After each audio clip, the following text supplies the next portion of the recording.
拍呢條片呢，就係喺8月28號嗰日，就係呢間新嘅壽司郎喺北角匯開鋪，新張開鋪，梗係要去湊下熱鬧啦。10:3去到已經有條人龍啦，不過好好啊，佢哋10:9就放人入去啦。咁好彩，我都好快入到去坐低。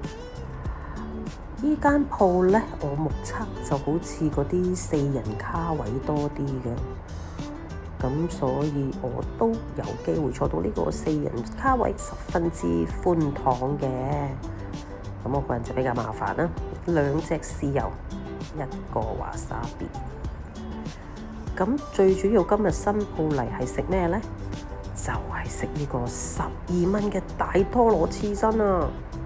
我記得我好似大約都有食咗10碟嘅。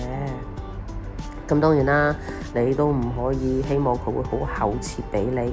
咁但係嗰個厚度呢，都係一個接受到嘅程度嘅。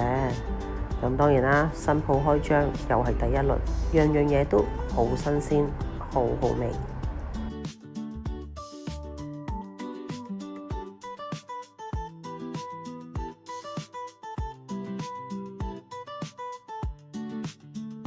好開心啊！我以後唔使再去山長水遠揾壽司郎，而喺呢個嘅步行距離都可以繼續食過嘅壽司郎啦，我真係十分之開心嘅。